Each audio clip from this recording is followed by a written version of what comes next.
Hey, what's happening? Welcome to the Pleasure Points podcast. I'm your host, James Rohr. I'm excited that you're here. I'm a dating coach, an acupuncturist, and a dude just trying to find his way through the world.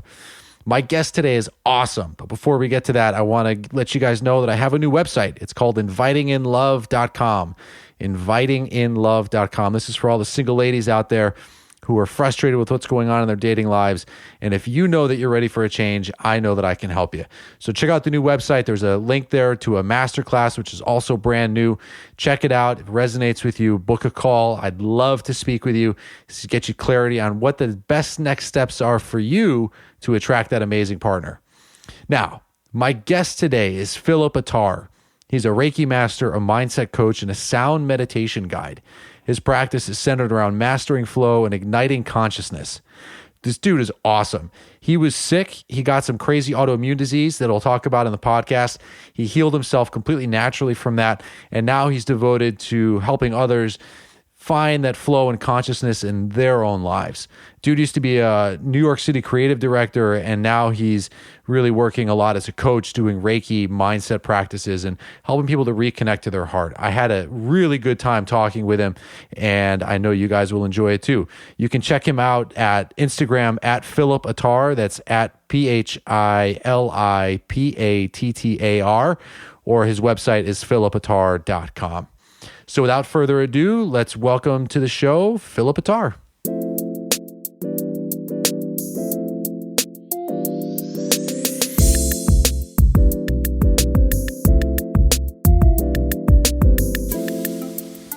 All right, and we're live. Hey, Philip. Thanks for coming. It's good to be here. Thank you so much. Nice to see you. This is super exciting. I think you're the first guest that I've had that I didn't know prior to recording. So I had seen your Instagram, which you do a great job of. And I was like, what's this guy throwing down? He's like aggravating people's issues. He's like, how unhappy are you with your life? And then I saw that you were, the kicker for me was that I saw that you were doing some sound stuff at Maharose. Yeah. And a friend of mine was on an earlier podcast, and she had taken me to breathwork there a few years ago now. And she's one of these people who is like really into like shadow work. She's like always doing the thing.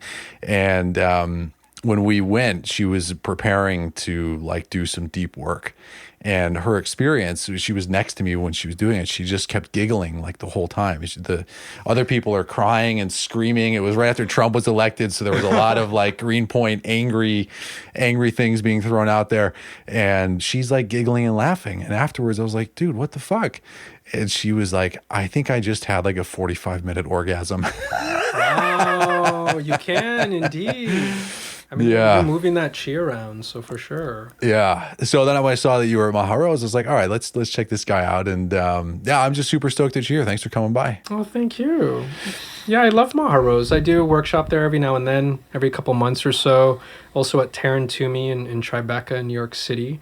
I'll do like a workshop where I teach people how to cultivate flow, which is popular for New Yorkers, especially in this crazy, chaotic city. Sure. Everyone in New York, we're always reacting to the city. We're like, well, New York is tough. New York it's crazy here. It's like, oh my God, there's like shit hitting the fan every day. It's like there's traffic, there's my job, there's my boss, there's like this, there's like that. There's all these external conditions. And it's in urban cities like New York, it's compounded, right? It's like, it feels even more intense. So yeah, to have a place to kind of allow people not just to meditate and find a calm center, but really kind of help people learn, well, why are you reacting in this way? Mm-hmm. Why do you perceive anything in your life in a particular way? Why do you perceive the city in this way? Why do you perceive your family in this way? Why do you perceive your job in this way? And it's when you're thinking about cultivating or mastering flow, which is what I like to talk about, it's like, well, you're mastering yourself, so you change your perceptions. And then, I combine that with a sound bath. I have certification as a sound meditation guide, sound healer. So I drop people down into a lower brainwave state so they can relieve the stress and the cortisol in their brain. And then we teach them some practical methods to really overcome all their shit. Nice. How would you describe flow? Well, it's funny. Flow is, I feel like a lot of people in our culture, in modern culture, we kind of, in a beginning sense, we have a misunderstanding of what flow is. There's this old archetype of, okay, I'm going with the flow. I have a joint in my mouth. I'm just like, 60s hippie. And I'm like, oh, okay, as the world turns, whatever the universe gives me.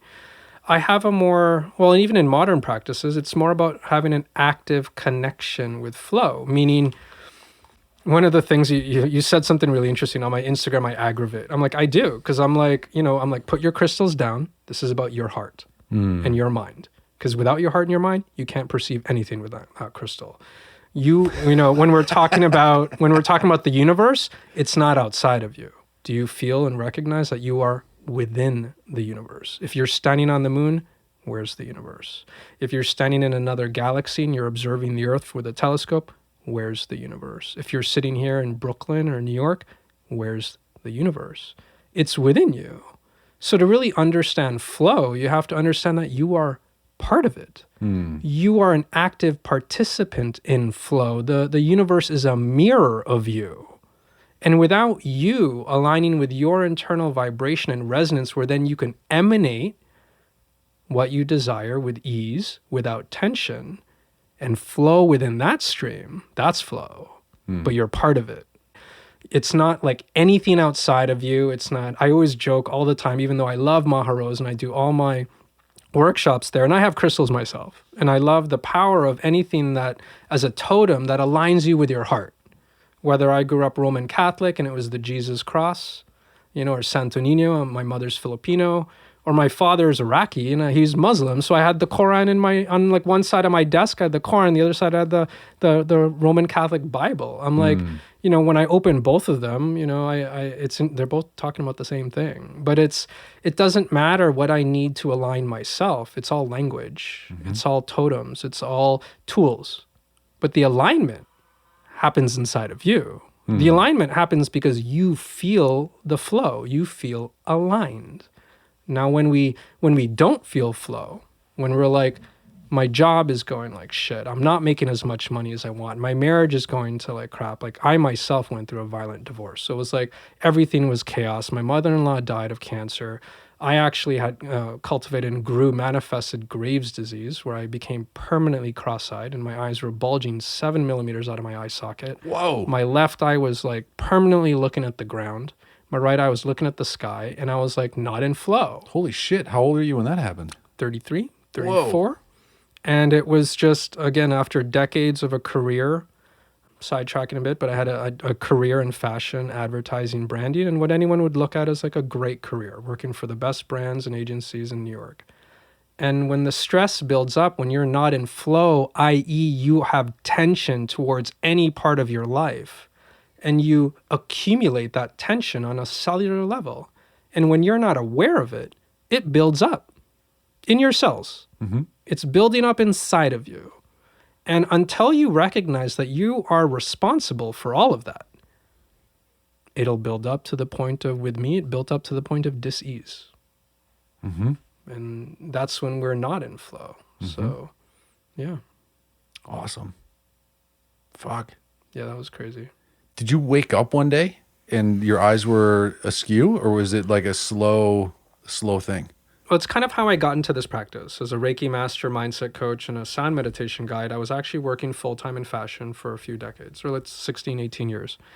Had a great career working for all the top fashion agencies in New York. Had everything I needed, got the paycheck, got the car, whatever. And I was married, and I thought everything was going well. But I was always still angry. And many creatives in this industry in New York, I think, could resonate with this. I was a creative director, and I was an asshole. I was like, some of my art directors hated me. And, even though I was like, I practiced meditation. And I was, several times in my head, I'd be thinking I was a hypocrite. I'm sure people thought that too. And it was essentially what was happening was decades in my life up until my 30s of just unalignment with who I was. I grew up with a schizophrenic father. My father was on welfare. My parents got divorced when I was 6. Of course, all the tension and identity of that. My mother worked her ass off. I love her to death. God bless her. She as a single mother hustling to just keep food on the table and make sure we're not on welfare as well. But we lived in cooperative housing, and then just all the tension around, what everyone has in their life. all that tension accumulates when you're not listening to yourself. And we're not trained in this society to do that. You don't listen. You do things because of an assemblage, an identity that you want to create. I wasn't popular. I was insecure. So I'm like, okay, good. I'll go into fashion because then I'll be popular and I'll be secure. And that's most people in fashion. And I think everyone can relate with that. It's the most insecure people that get into it that then create so much beautiful beauty from that insecurity. You know, when people would take photographs of me and be like, oh, you got great style. And I'd always joke. I'm like, yeah, it was ingrained in my insecurities to make up for whatever I didn't love about myself. Yeah. Long story short, the tension builds up in job after job where I'm just not happy after decades. I'm just unfulfilled. I'm unconnected. I'm angry. And then I get married with someone who I love. We loved each other, but then we're also going through identity issues at that time. Who am I?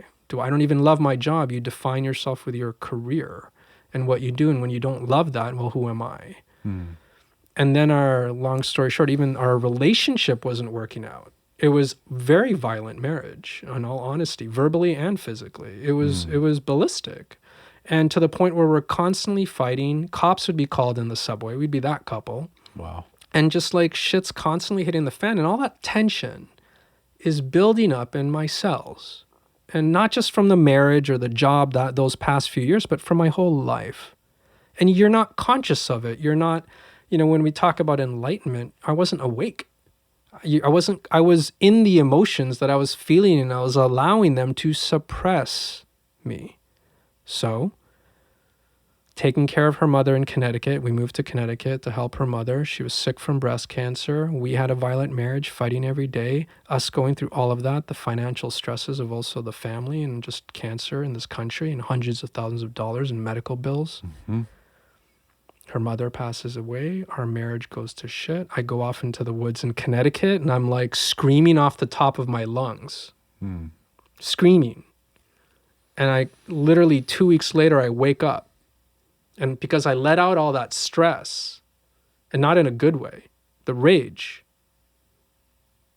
I woke up, my left eye, it just was like, you take this for granted. You close your eyes, open them, you're looking straight.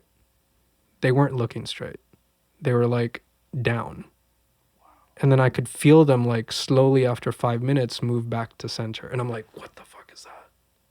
And then I get into fights with my wife at the time about that too, because she's like, oh, it's fine, it's fine, whatever. I'm like, no, there's like something going on. And then, medical bills, doctors, diagnosis later. About a month and a half later, it just stayed down. My left eye stayed down. My right eye started moving up. 3-4 months after that, my eye muscles started pushing the eyes out. And I had to wear an eye patch, couldn't wear my contact lenses anymore. And my eyes were actually bulging out of my head. And I couldn't work. I couldn't see. My security in myself was shot. Everything. It was like I was full of dis-ease. Yeah. To the point where my body was like, okay, you haven't been listening, Phil. Fuck you. No, really. It's like, you're not paying attention. I know that dialogue, yeah. Fuck you. Here you go. You're going to listen now? And then, a couple months into it, it's like fully cross-eyed bulging, and then I couldn't work for like 2-3 years. I just kind of went in a hole in Connecticut. Didn't even tell my friends here. They're like, where'd you go? I'm like, I just went into the woods. Wow. There's a connection in Chinese medicine between anger and the eyes, the liver meridian. Yes. Yeah. Yes. Yeah, because I had a detached retina when I was in acupuncture school. And listening to your stories, I'm just reminded of that whole experience. Eye things are fucking crazy. Oh, man. And it's interesting when you talk, I love that, because when you talk about it from Eastern practices, I studied Qigong as a kid in Kung Fu. And it was just the alignment of interesting how my creative arts and my vision was impaired because I wasn't aligning. Also, it's a thyroid condition, throat chakra.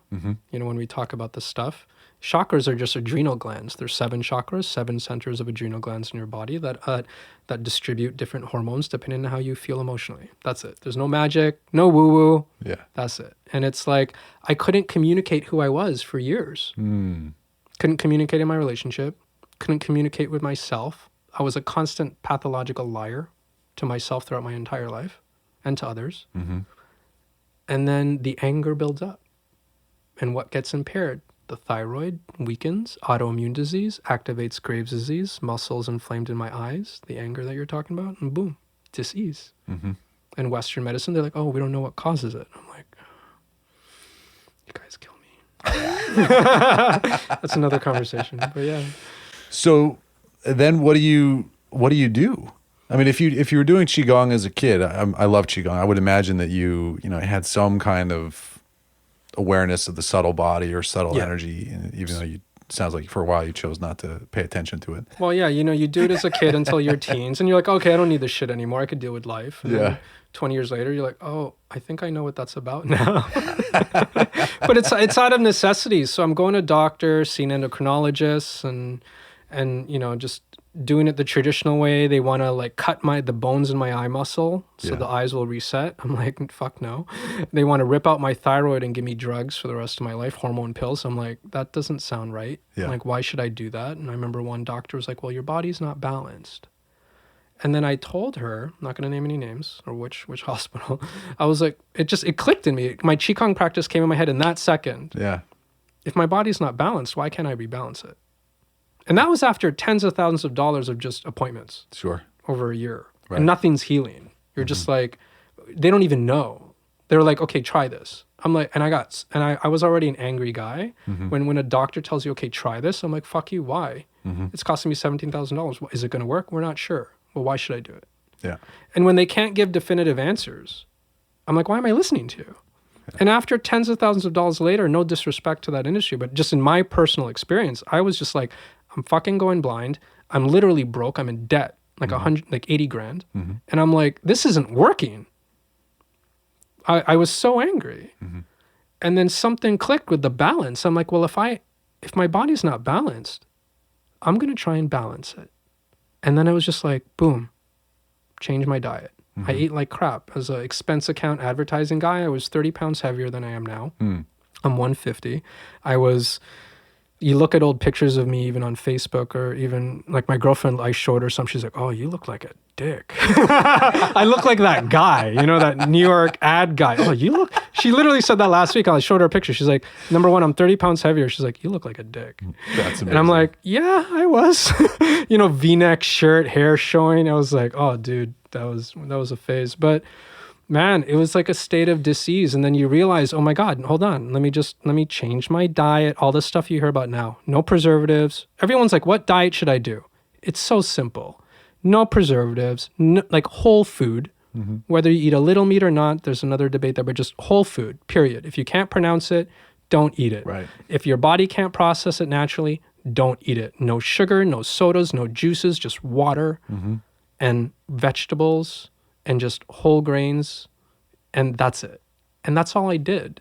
And then I just committed to Qigong and meditation every day with consistency.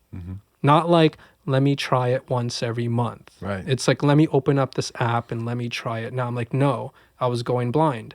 Consistency. A year and a half later, the eyes started to reset. Wow. I visited my endocrinologist. They went back to about 1 millimeter out of my eye socket. They reduced like 5-6 millimeters. You're looking at me now. I'm like, they're straight. And my doctor was like, where'd you go? Did you go to this? Would you go to Mount Sinai? Did you see that guy? I told you. Did he fix it? I'm like, no. I meditate and I eat vegetables. I rebalanced my body. Yeah. Hard to profit on that. Yeah. You can. I mean, that's an awesome conversation there. Oh man, I'm just really, there's so many things that I'm vibing with on this. I was telling you before we started about how I used to be sick. I was 18 or 19. I was 19, I think. Was diagnosed with ulcerative colitis. I started having like rectal bleeding, and the doctor on the first diagnosis was like, this is what you have. You're going to have it for the rest of your life. There's nothing that you can do except take Chronic this medicine. Illness, yeah. Yeah, you're going to have this disease. He goes, you and I are going to be seeing a lot more of each other. And if you're lucky, at best, you'll be able to manage your condition. 19, never really been sick before. And this is the message. And I'm like a wood constitution anyway in Chinese medicine. So, I tended to irritability and anger. And I was just getting like more and more sick over the years, and I'd call him and be like, hey, I started taking this medicine. I think it's making me worse. And the doctors are like, no, it's not the medicine making you worse. It's you just getting worse. So I kept taking it, and I just did all of this shit. But the turning point, people are like, well, how did you end up like healing yourself? And I said, well, I don't know if that I healed myself. I put myself in a position for my body to take better care of itself and to find its way into flow. But I distinctly remember being out on a vision quest. So I've done a lot of work with some Native Americans. And so I was out doing this vision quest. I must have been sick, I don't know, maybe for 5 or 6 years with active symptoms. And I've been so excited to do this vision quest. I was so excited. And then the moment they kind of closed the loop and then left me for a couple of days, I was filled with this like anger and this desire to be anywhere other than I was. And I was like, I'm going to honor my commitment. I'm here. Like, I get that there's a part of me that wants to just flee, but I'm here in this space. And after sort of stewing for a while, I was just like, okay, dude, like, what the fuck? And that was when I realized that I was harboring this tremendous amount of anger for that first doctor. Resentment. That first experience of what I call now like medical hexing. I was so angry that he had said I had this disease I'd have forever, and I grew up in the Midwest, so you just sort of do what the doctor says. And, that's the thing, very obedient. And I had to really look at that anger, and then I just followed the anger thread from the doctor and then, where else did it go? But I think that becoming aware of all of that anger and irritability and resentment that I was holding internally was a huge turning point in my healing. Because I mean, you can't heal. I don't think you could really heal if that's the kind of shit that's going on inside your body. No, you can't. I mean, there's two huge things that are happening there. There's the biology of belief, which is, the medical, what do you say, the hexene. Yeah. It's so interesting in this medical industry when they give you a diagnosis that they don't even know themselves. Right. Like, they're really not certain. Like, they can't say with definition that for sure. They're like, most likely you will have this for life. And then you think you will have it for life, and then you perpetuate that. So let's dissect medically what's actually scientifically happening in the biology of your body. When you have thoughts, and this is just the nature of just modern epigenetics, if anyone's interested in all this stuff, like Dr. Lipton and whatnot, the biology of belief. Yeah, this is about, 3 things that affect your DNA and your cells. Environment, so how you live, what shampoo you use, the pollution around you. There's trauma, something physically happening to you, or actually catching a disease, airborne or whatnot, or through the blood. And then there's thoughts. Those 3 things affect your cells, and what they actually affect are the proteins that are attached to the DNA molecule. And the protein changes shape based on positive or negative electrical impulses depending on your thoughts that either can activate or deactivate a genetic function or malfunction to actually strengthen your immune system or weaken it and suppress it. And when we're angry, we're essentially in fight or flight mode. This is modern science. It's like, and then adrenaline rushes and all the energy in your body is rushing to go towards anything to survive, like as if you're being chased by some saber-toothed tiger. Meanwhile, nothing's happening except for your anger and emotions that are angry and suppressing the cells in your body. And then maybe you have a genetic predisposition, but then you activate it. Yeah. And that's what they said. They were like, oh, you took the genetic test. Like, you were positive for this Crohn's marker. Like, clearly this is what you have. He didn't even say, like, most likely we'll have it forever. They're just like, this is what you've got. Yeah, that's like voodoo. So, I know. That's modern day voodoo. So years later, I mean, I unravel it and it's like, oh my God, like, how could they even say that? Like, I mean, even if that's true for 999 people out of 1,000, like, maybe you're the one. It's like, it's that crystal ball kind of experience is intense, So then what I loved your story about when you go to the doctor about, I was like, well, I ate well and I meditated, because when I eventually got the clean bill of health, the doctor looked at me and he was like, this is like 4 doctors later, I've been fired by everyone in between. And he was just like, I don't see any trace of the disease. And I said, great. He's like, well, by law, I'm supposed to keep telling you to take medication that you haven't taken for years. Of course. Like, okay. And he's like, you're not doing anything right now? I was like, well, I'm taking care of myself. I said, I used to take a bunch of supplements and now I've weaned off of those and I'm feeling good. You know? Yeah. And he turns off his like dictaphone for the medical notes, and he just looks at me. He's like, "Good for you, kid. Keep up the good work." Yeah. You know, which is great. And I was just like, whoa. And I had spent so much time visualizing that moment. You know, we work with the same coach who talks about like driving a Bentley. You know, and he was like, when I got behind the wheel, it was like no big deal because I'd lived it. I had lived that moment where a doctor looks at me and says, "We can't find the disease anywhere." Yes. I had lived that moment so much that when I heard it, I was just like, yeah, of course this is what you're saying. I mean, I've been feeling better, obviously, too. But I was like, that was one of those moments where I was like, oh, this was my future pacing manifesting here. Yeah. And then when I left his office, I just started crying. It was just so the beautiful. profound sort of like, oh my God, finally. Well, it's all that's the one thing you and I share. Anyone that's full of disease, it's like disease. It's like all that rage builds up and it literally bubbles up as friction in your cells. Like I always say to my clients, it's like, imagine your cells as like your fist, and then take your other hand and wrap it over it. Now apply pressure. Yeah. Now, what if you do that over like, it's like a snowball. Do that over 1 year, 2 years. And I'm doing it right now. And like you grab the fist, like grab it even harder. 3 years, 10 years, 20 years of aggravation that you're not consciously aware of because we're not connected to our feelings. You're not connected to your heart.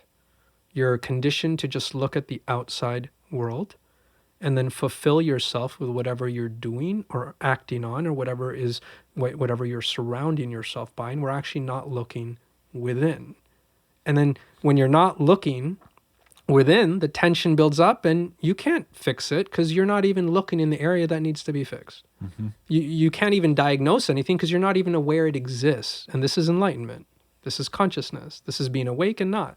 And that's when people talk about enlightenment and dharma and like samadhi and like raising in our consciousness and kundalini rising, that's it. It's awakening to a level of consciousness where you realize you are not your emotions. You're actually a consciousness that is detached from your body, but connected, just perceivedly, like you're actually, oh, hold on.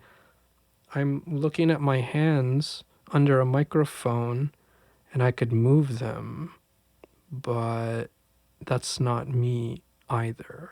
You're like, whoa. And I'm not high. I'm not doing ayahuasca right now.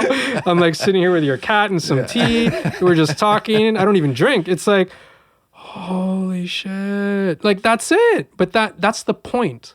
Yeah. Because then when you could detach and connect, really, when you can connect at that level to your consciousness, you can then begin to observe your body and your emotions and yourself, where then, like you with that shaman and me with my practice and whatever healer you see, whether me as well as a Reiki master, that's all we're doing. Allowing you to connect more with your heart, amplify that connection where you actually cognitively detach. And then you could release the emotional blockages. When people say, oh, energy blockages, you're releasing. What are you releasing? Inner tension. Yeah. And some people in the West are like, oh, what's this voodoo? What's this magic? I'm like, no, you are you're releasing inner tension. You're connecting more with your body so you could feel more. When I breathe like that, like a pranayama breath, what am I doing? I'm feeling more with so much more depth. You do that consistently, you wake up, you detach, you enlighten, you raise your vibration, and then you actually you can heal yourself. Because now you have potential now to then release your demons. You know, a couple 100 years ago, they'd look at you and be like, oh, it's like, release the demons, Jim. Take it out. I'll heal you. And it's like, I love that stuff. You know, I grew up with like Roman Catholic or evangelists, and it's like, oh, I'm healed. And that's the same thing. Yeah. There's actually no difference. Yeah. It's the biology of belief. And I love these analogies. It's like, you know, whether it's the shaman, the Reiki master, the life coach, the evangelist, Jesus, whoever. Releasing the tension in your body, allowing you to awaken to your emotions with more depth so you can observe that you are not them. Release the tension in your body with so much hyper subtlety and power that then your immune system can kick in and do the job it was meant to do because you're not in fight or flight anymore internally. And then boom, your body begins to heal itself. When you talk about detaching, Could you be specific about what exactly it is that you're detaching from? Is it detaching from the illness or from the what people call like the detaching pain from body? your brain. It's like when you're unconscious, when we're living life on a daily basis, generally speaking, until you, awaken to the fact that you are consciousness, and whether or not you're listening to this conversation and whether or not you know what I'm talking about or you understand the concept or you actually feel the truth of detachment, it's really like when you're living life and you're just wrapped up in your emotions, you're just in it. You're like, I'm driving, I'm getting in my Uber, I'm getting dressed, I need to get to work. This is what I got to do for my job. I got to feed the kids. I'm taking care of the cat. Oh, it's a stressful day at work. You come home, you feel everything that you're experiencing, but you're not necessarily aware or think you're in control of any of it. You only think you're in control of your actions. And this is what I teach my clients. It's like you could be changing your environment, job or marriage or relationship for years on end. If you're still unfulfilled, you're not connected with the truth of who you are. And you're filling it with external conditions. And then when we're doing that, we're in our minds. Where are we? We're in the thoughts. We identify ourselves with the thoughts. So part of my practice, or any shaman, quite frankly, it's all the same. It doesn't matter what modality. It's like, let's connect you more with your heart.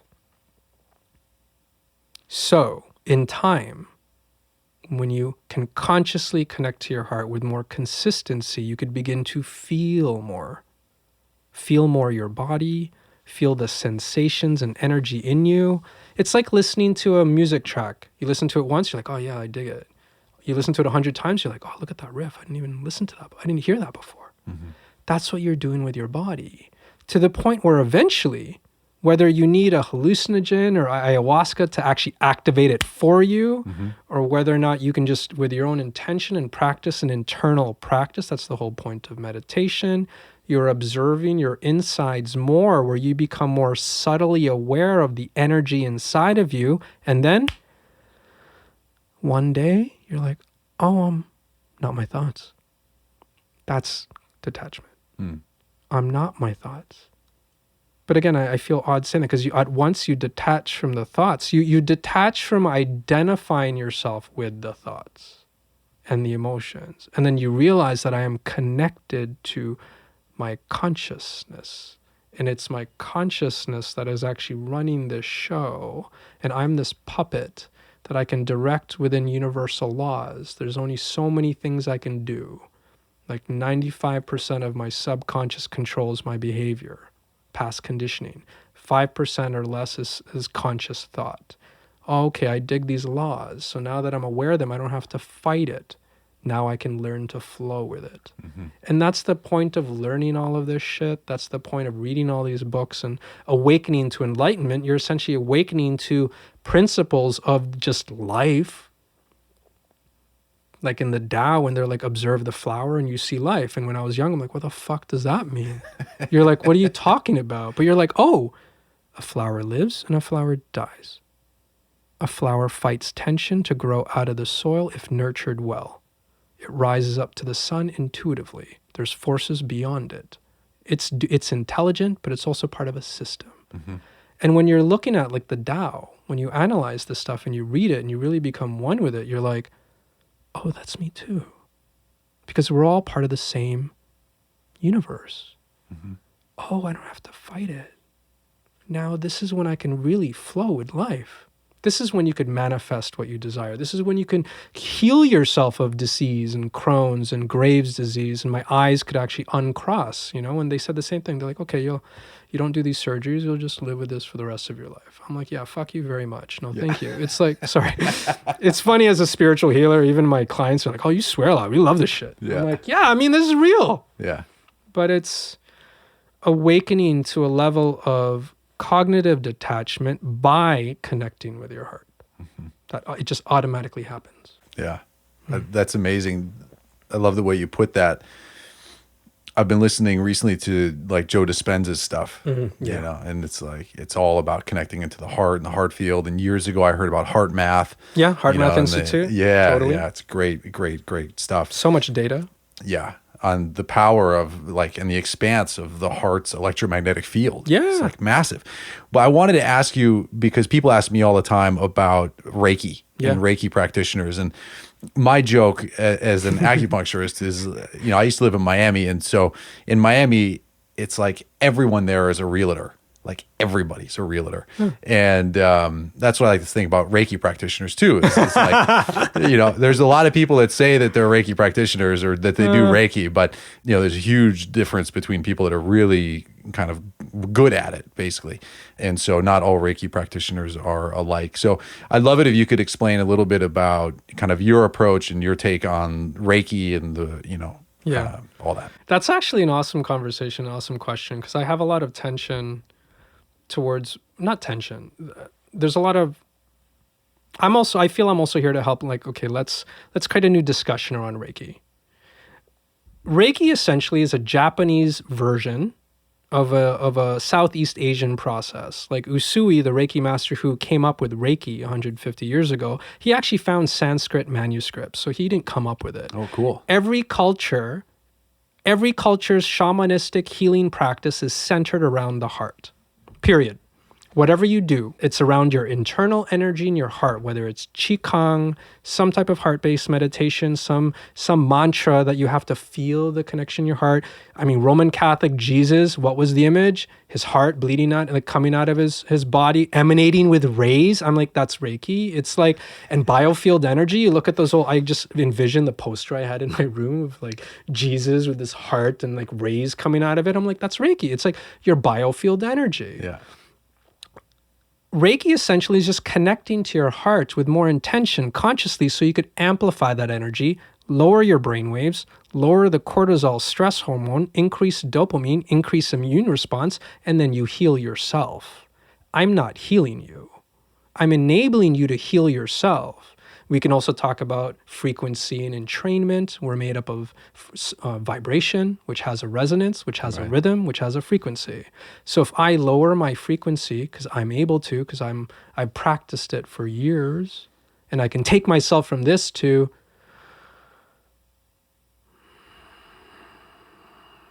this within minutes, just like tuning a piano that's out of tune. You take a tuning fork. You take it at a higher frequency. It's a bit low. You hit it. The string entrains itself to meet it halfway. And that's just physics. Mm-hmm. Same thing happening when you walk into a room.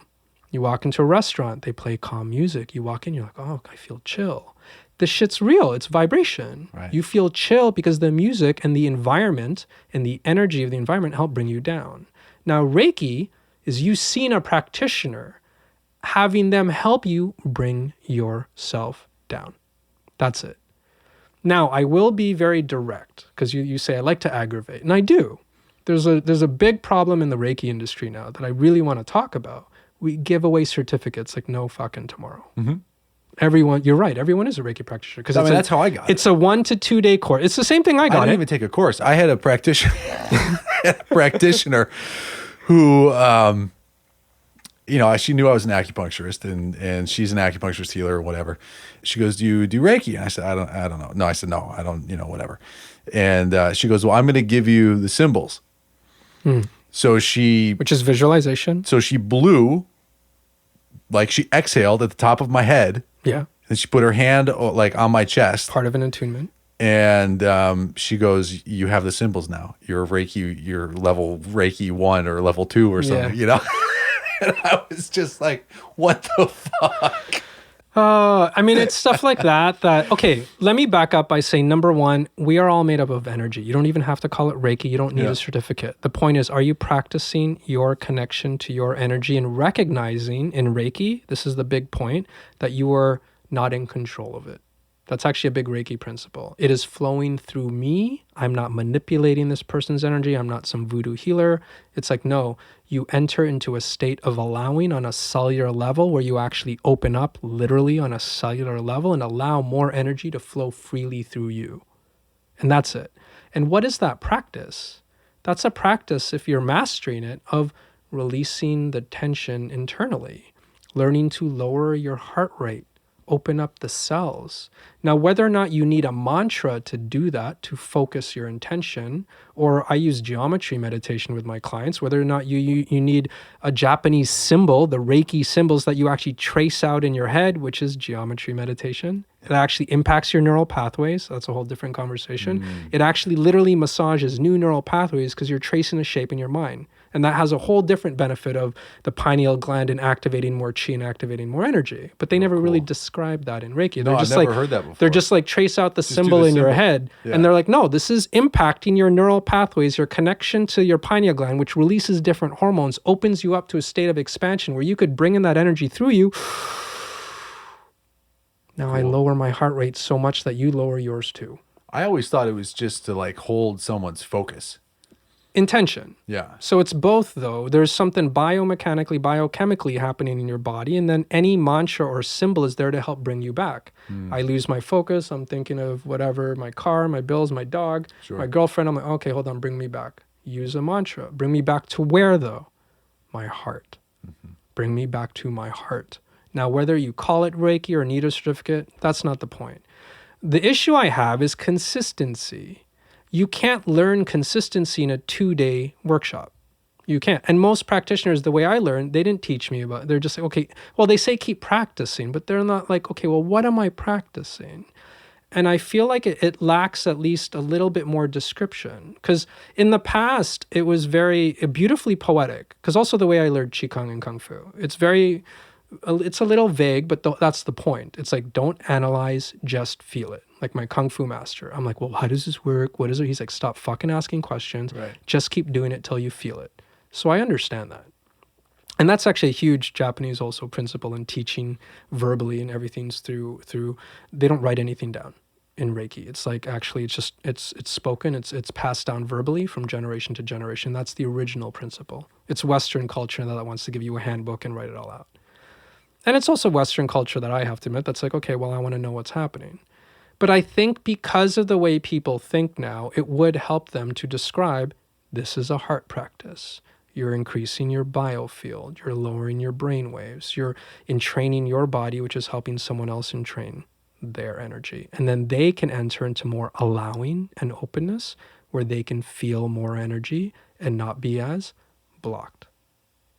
And that's it. That's Reiki in a nutshell. And I think that's also the reason I stopped giving away Reiki 1 and 2 certificates. I stopped last year. I'm like, I don't like this, 2-day session, even sometimes 4-day for Reiki 2. And then a year later, someone's emailing me, well, Phil, can we chat? I'm still kind of unclear. I'm like, well, then fuck it. I'm not going to teach it like that. I'm going to come up with like a 6-month course, and whoever wants to learn it, yeah, we'll dive deep. Sure. And then you will feel it. And then now you can actually practice it because you feel it for yourself. So I feel like a little bit more of that is needed.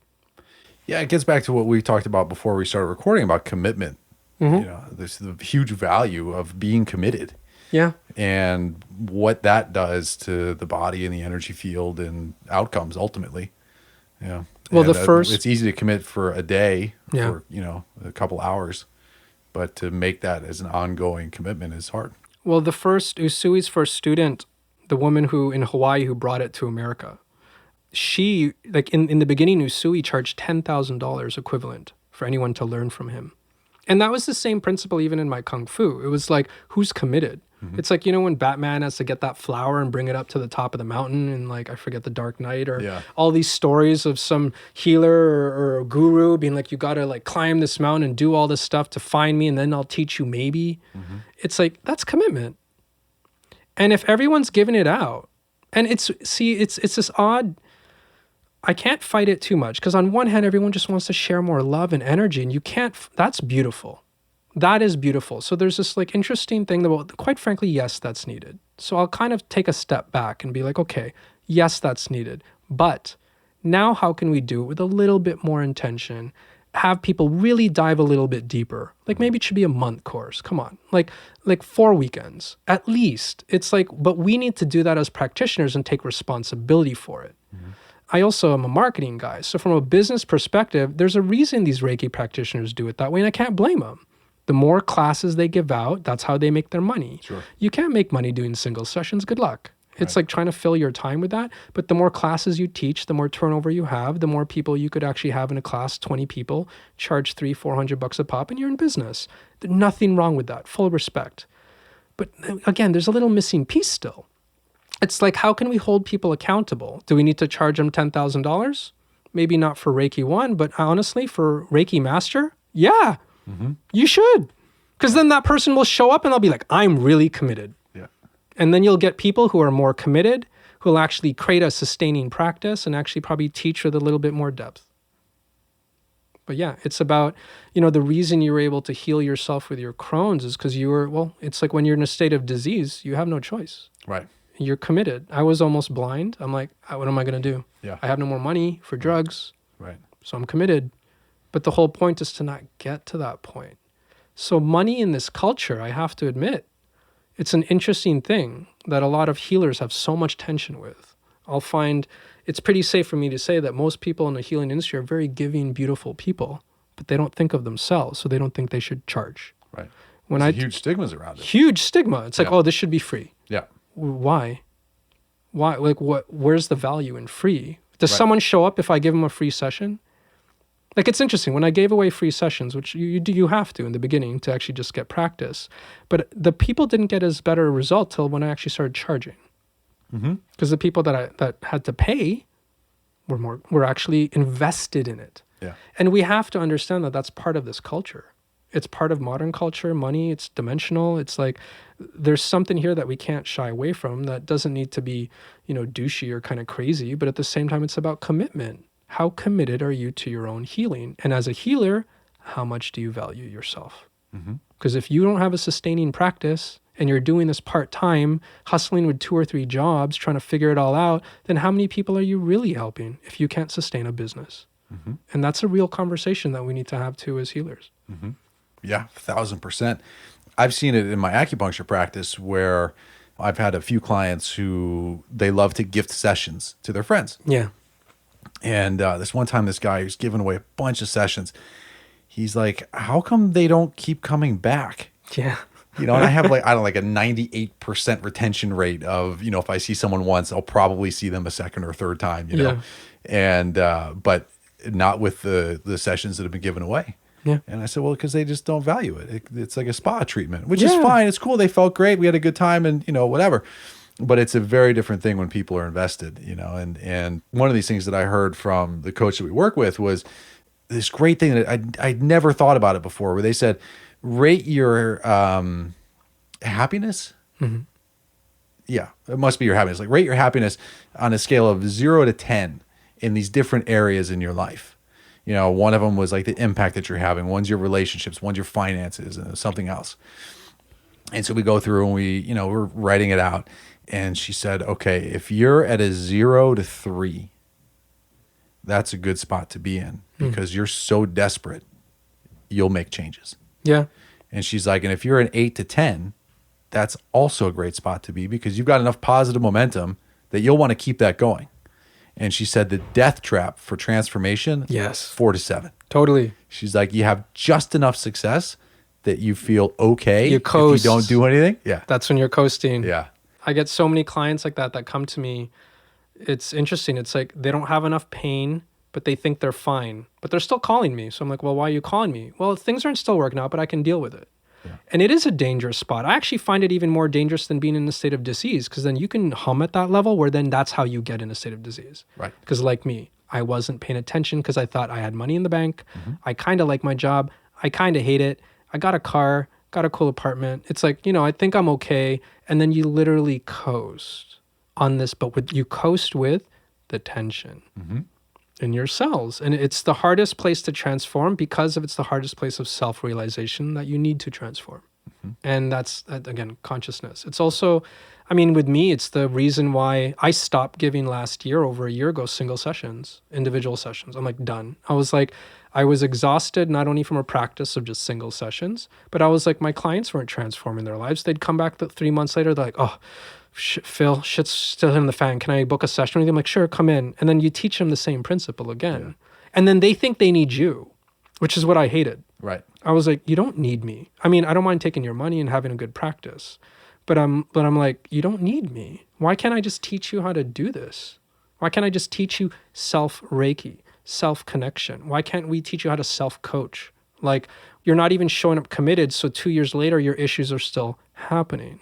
Like, even for anyone listening, if you're having issues with your marriage, your job, your finances, your bank account, your own emotions, your anxiety, How long have you been ignoring that? Like, seriously, like, pause. How long have you been living with it? A month? Probably not. A year? Probably years. How long have you been dissatisfied? How long have you been frustrated? How long have you been anxious?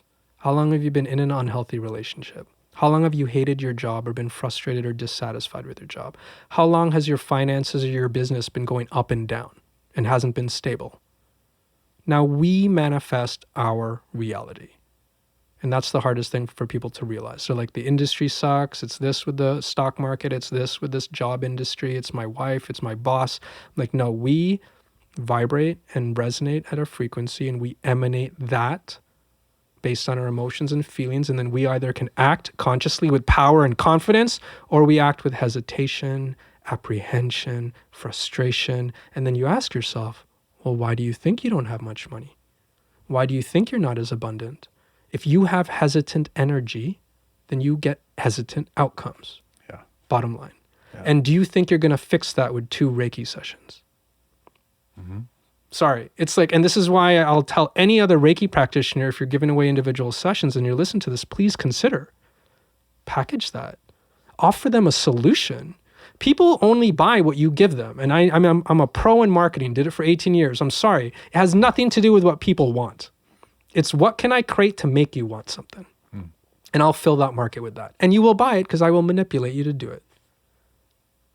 I'll create a cool ad. We'll do this for this luxury brand. We'll make you feel that you need to attach your identity to this image because you actually don't have an identity. So then you'll spend $4,000 on that coat. Thank you very much.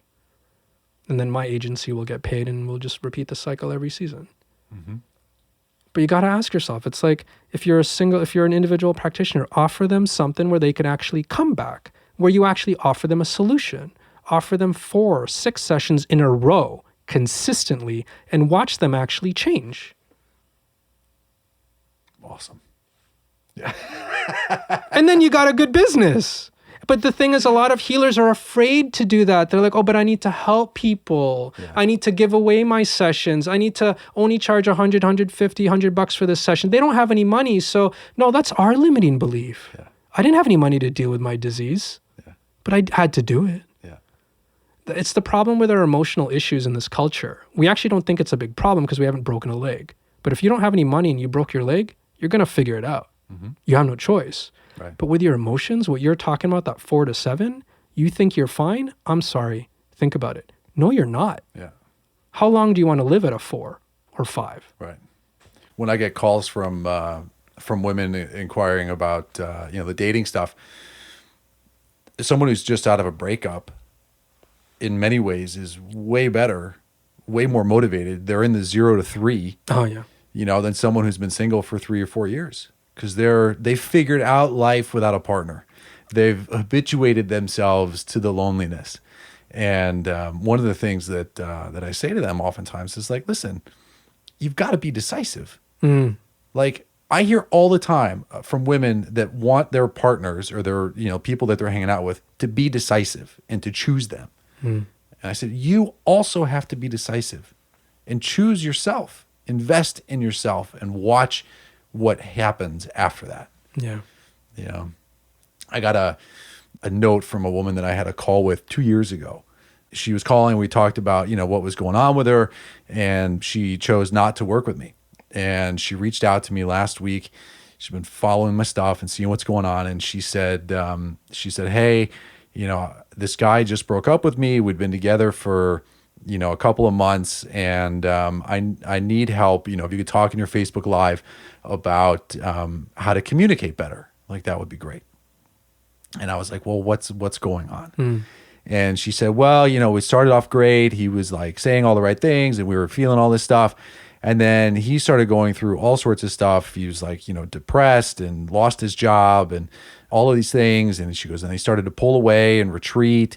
And he wasn't returning my phone calls. And then when he finally comes back, he says that I'm a terrible communicator and he thinks I'm really judgy. Oh. And he doesn't want to see me anymore.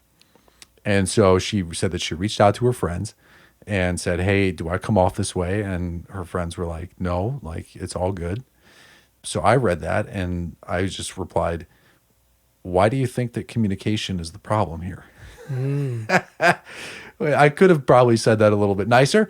And she was like, well, because that's what he said.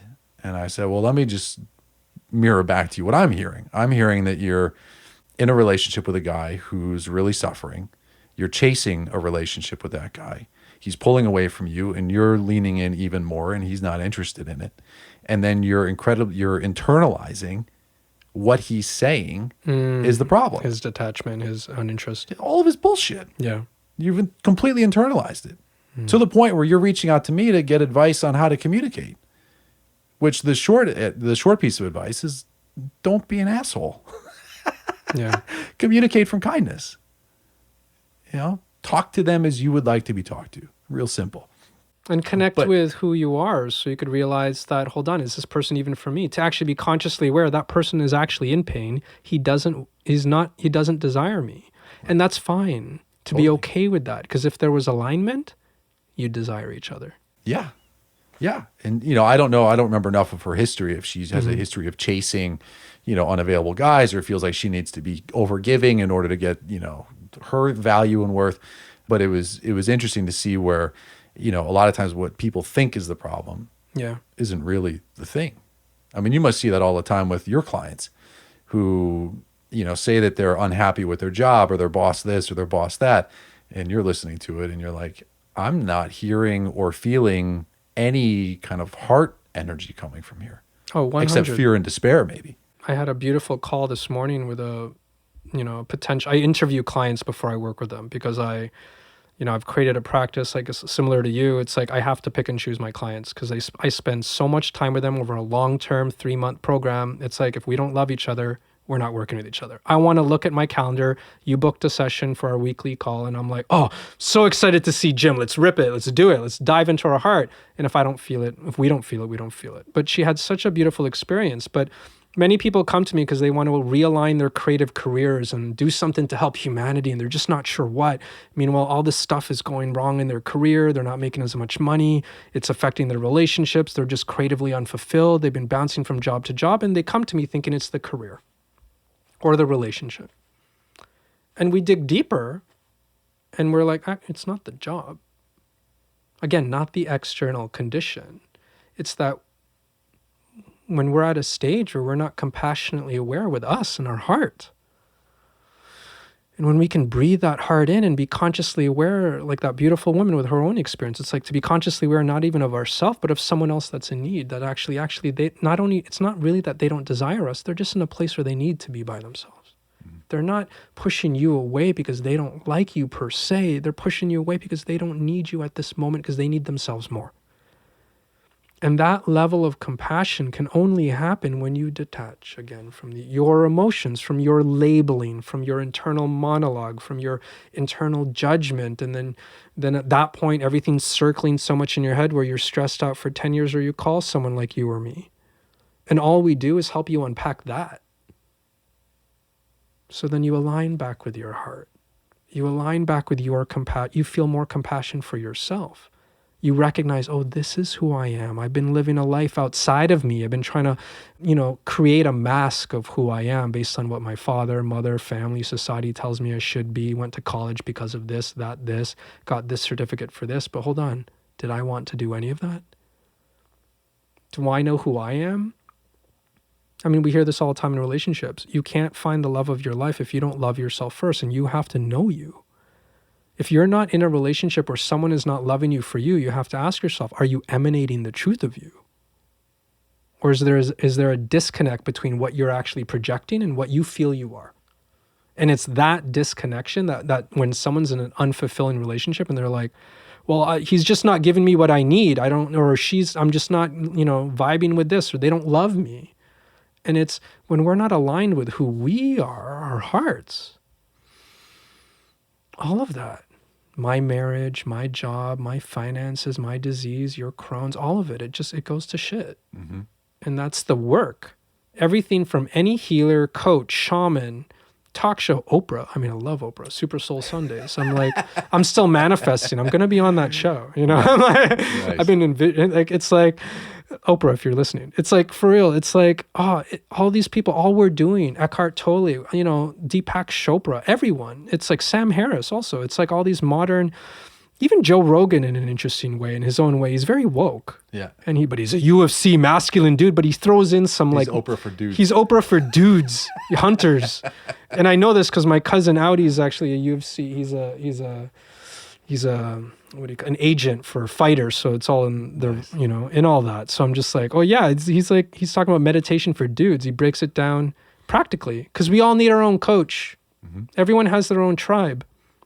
And that's what I love. All of us coaches, healers, podcast hosts. Like we're all here not just to wake people up, but to heal them. But how? We're all here to connect them more with their hearts and their feelings so they can trust themselves, so they could live their best lives by being who they are. Yeah, and we know that in relationships, attunement is super important. So a really simple way that I talk about it with my clients is like, if you're not attuned to yourself, how can you be attuned to somebody else? Yeah. Oh, that hits home. Yeah. I was so not in tune in my last marriage.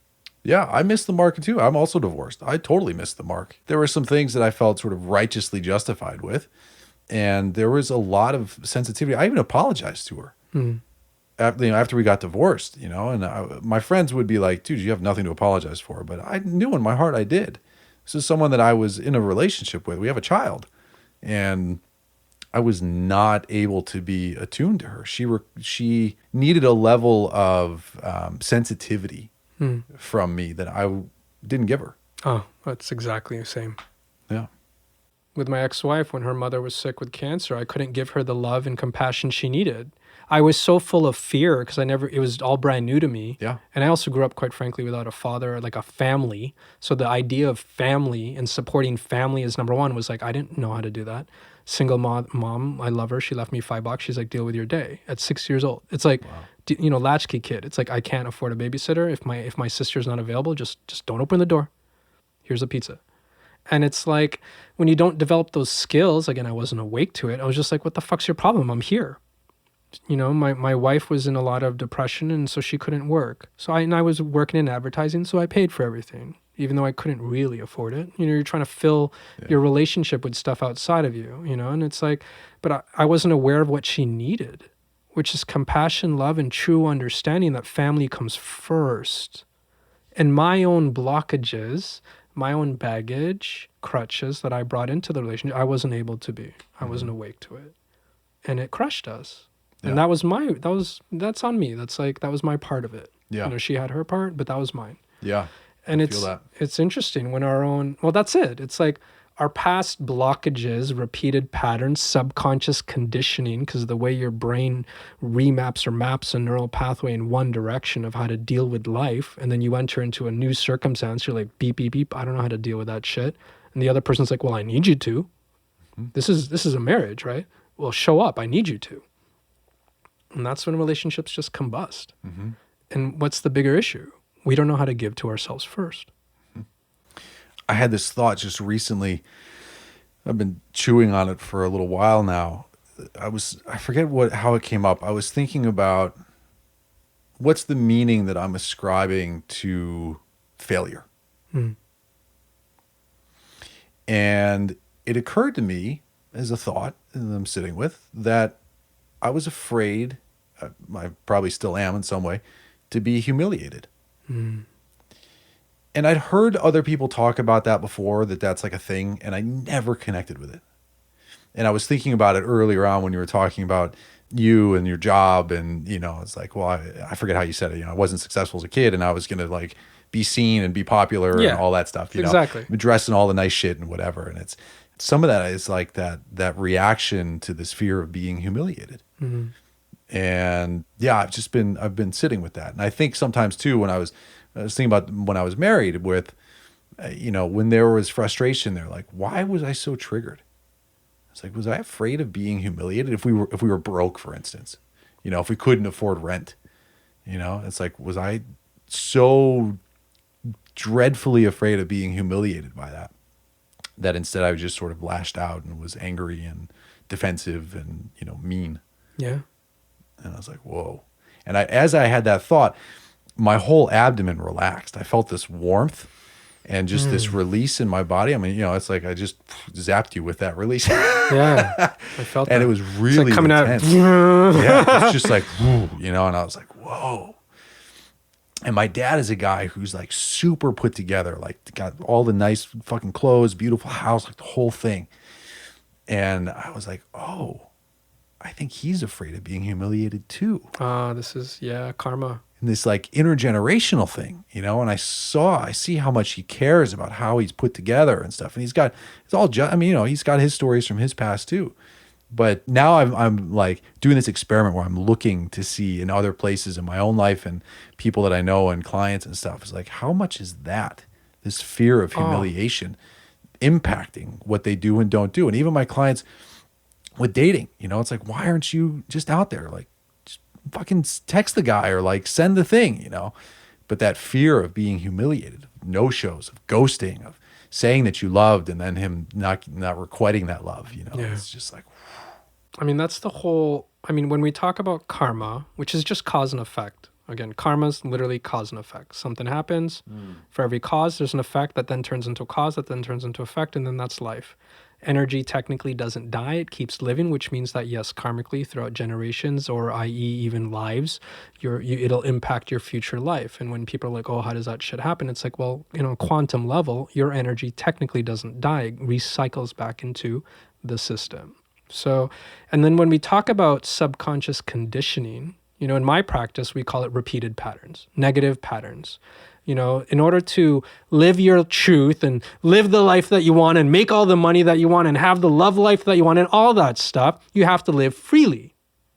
You have to freely express the truth of who you are, so then someone loves you for you. So you find the job that you actually love. So you find the employer or business that loves you for you, or the clients, or make the product or help humanity with who you are. Like, I can see Jim is Jim, and Jim's, that you're Jim and I'm Philip, and we're in our shit. And we're living ourselves because we have, or begun to, it's a process of unfolding. We're working to unblock our repeated negative patterns.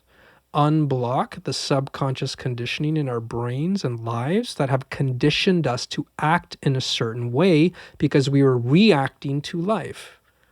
Your father, if he had a fear of humiliation that showed up, I could relate to this, and like showing up with the best car, the best house, I'm going to be my best self and just in the world, I'm going to wear this Prada suit or whatever. It's like, I'm going to wear this Hugo Boss or like, Canali, I'm just going to be divine. yeah. I'm going to be my divine masculine self, and that'll save me from humiliation. That energy, or let's be real, the emotions of how he lives and acts and reacts in his life reflect on his son that he's living with, and that you are absorbing the habits of, or reacting to his anger, inner anger of being humiliated, perhaps. And then you absorb the same fears. Again, this is karma. It's Sure. like, and then you absorb the same fears and reactions to your life, and then you begin to mimic it and create the same conditioning in your brain.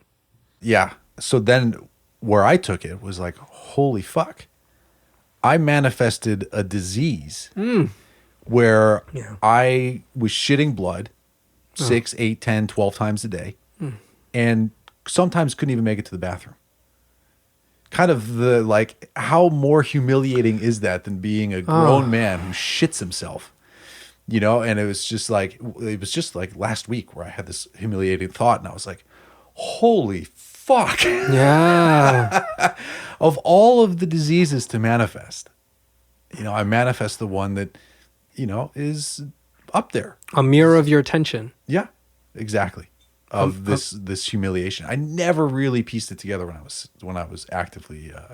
We can't, because we're not conscious. But that's what I love about what you just described. That's Eastern medicine. That's when we're talking about emotional blockages and how it has to do with some specific disease or disorder.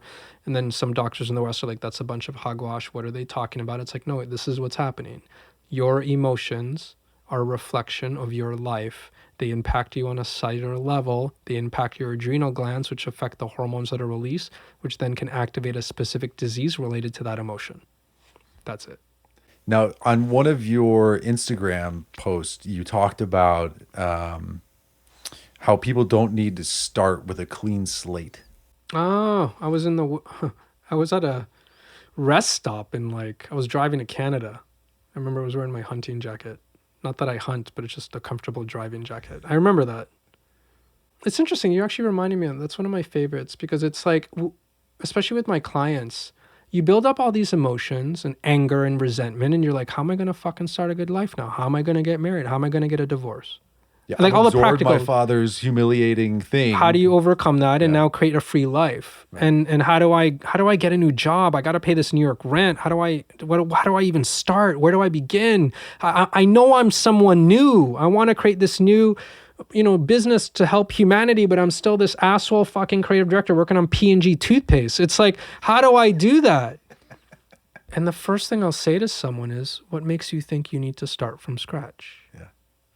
And they're like, what? I'm like, you built a foundation.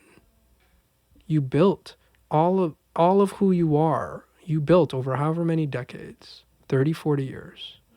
The fact that you want to move into a new direction is literally an effect because you're reacting to something you don't desire anymore. And that's awesome. Because now you can make a decision to actually move in a new direction instead of being just absorbed in our emotions and the failure, absorbed in the humiliation, absorbed in the bank account, absorbed in all this stuff, and actually, again, cognitively detach and be like, hold on. I don't have to start from scratch. I just have to start laying another brick. I just need to start. I don't need to demolish the house. I can just start disassembling one piece at a time and rebuilding an extension to the point where the extension's built. Now I leave the old one. It's like you could reframe your life, and this is us as coaches. This is our job. This is why I find this stuff so impactful on top and connected to heart work. They need to go side by side. You can't just work with the heart. I'd say the heart is the most important part for sure. Mm-hmm. It allows you to cognitively detach. It allows you to tap into your feelings. It's what our society is missing a lot of, 100%. But then you find even the impression of a lot of meditators and gurus and people in spirituality is like, oh, they're floating, but they're not acting, generally speaking. Like, or at least there's an image of us not acting. We're like, oh, let's just meditate and we're not going to do anything. We'll float. No, it's like you need the action to create and manifest in this dimensional life. And that has to go with a heart-centered practice where you're connected to your feelings. So it's all in line. Mm-hmm. And it's like when you can detach from yourself and actually realize that I don't need to build a new house. I don't need to start from scratch. I can just come back to this moment and realize all I need to do is take another step in another direction. Where you actually have, you just, in your head, you created a fork in the road, magically. I love, like, this is visualization. Like, you actually literally as a human are able to be like, oh, I don't have to go down this road that I think I'm only going down where chaos is going to ensue and shit's going to fucking hit the fan and I'll be like another $100,000 in debt. I can actually open up a new doorway dimensionally in my mind. This is us getting meta and literally just take a step in that direction. And then one step turns to 10. And then a mile later, you're like on a completely different road. And all because you let go in one moment and realize I don't need to build a new house. Yeah. I love that. I love talking to my clients about, when they talk about their anxiety and anxious attachment and stuff. And they're like, I have these intrusive thoughts. And I said, no, the thought's not intrusive. It's a thought. It's just there. And it might actually be your guide. And getting rid of that might possibly be a terrible idea. Yeah.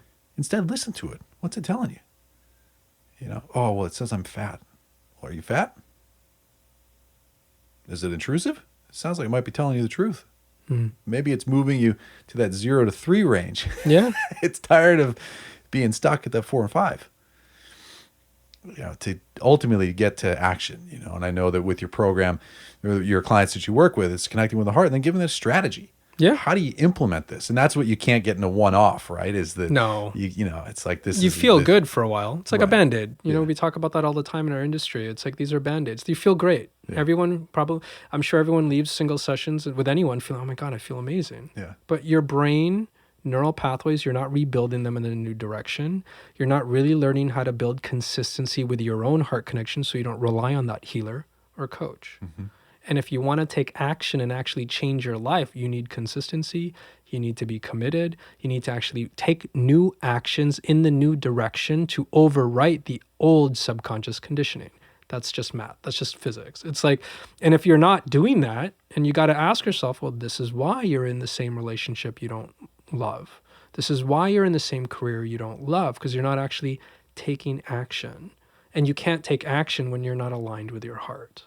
And that's it. It's like, and analyzing our feelings, and it has to be both a heart practice and a mental practice. You know, we have to feel the connection to our heart, so then we can cognitively detach and be able to look at the feelings and go, oh, I'm not the thoughts.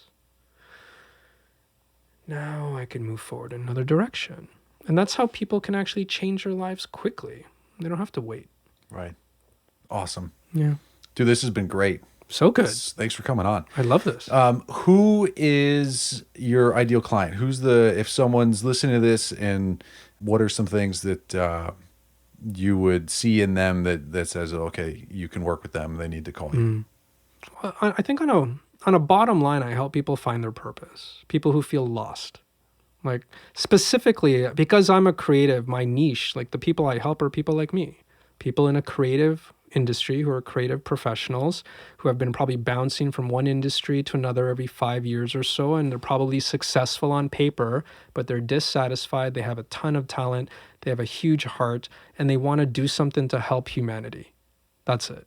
I don't help assholes. I say that because as a healer, I'm compassionate to everyone, and I'm just joking. So I hope no one takes that quote and it's like Phil's a dick. But it's like, my mission, I found out what my purpose is, and I want to help propel the healing in this world. So I essentially want to help people become healers, whether that's a conscious business, whether or not it's being a more responsible creative CEO, so you could change the product industry, whether or not you want to actually become a healer or coach yourself, but you want to actually spread the love and take action, not just like, let me heal my wounds and live a good life. I'm like, I want to help you heal your wounds and use your creative and empathic gifts to now let's go help humanity. And you go, here you go, boom, here's your ignition.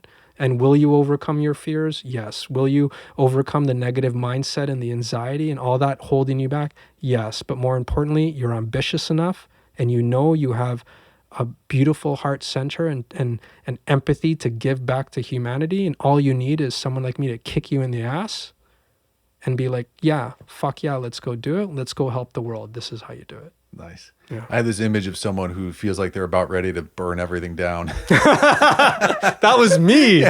Yes. Like, if you were like me, shit down, that was it. Okay. Oh man, I was burning everything. Yeah. Yeah. Thank God I don't drink anymore. Literally, I remember that. Well, dude, it's been awesome. Yeah. So how can people find you? What's your Instagram or? You can find me on Instagram at Philip Attar. So that's PHILIPATTAR. I do videos, and again, like Jim says, what did you call it? Aggravate. I aggravate people on Instagram. So check that out. Yeah, I'm not the typical guy that posts like positivity. And Thank God. There's a reason I to come on if you were. Hey, positivity is a huge part of my practice, right. But it's chapter 8 of 10. It is not chapter 1. Yeah. You cannot remap your mind by only thinking positive. You first have to overcome your demons, your mindset, the limiting beliefs, your pains, your traumas. So I pull out the traumas. I'm like, unless you deal with this and you know you even have it, you're not going to fix it. And 10 years from now, you'll be in exactly the same place. So read all the positive quotes you want. Read them all, post them all, but you're actually then the 4 to 7. You're masking yourself, and you're not really realizing the depth of your pains. My job is to help you pull out the depth of your pain, make you look in the mirror, so then you actually do something about it. And those are the people I want to help that are that committed. So then you can find me on Instagram or philipattar.com, of course, PHILIPATTAR. My program's called Mastering Flow and Igniting Consciousness. Awesome. It's not just a cool title. You really do ignite your shit.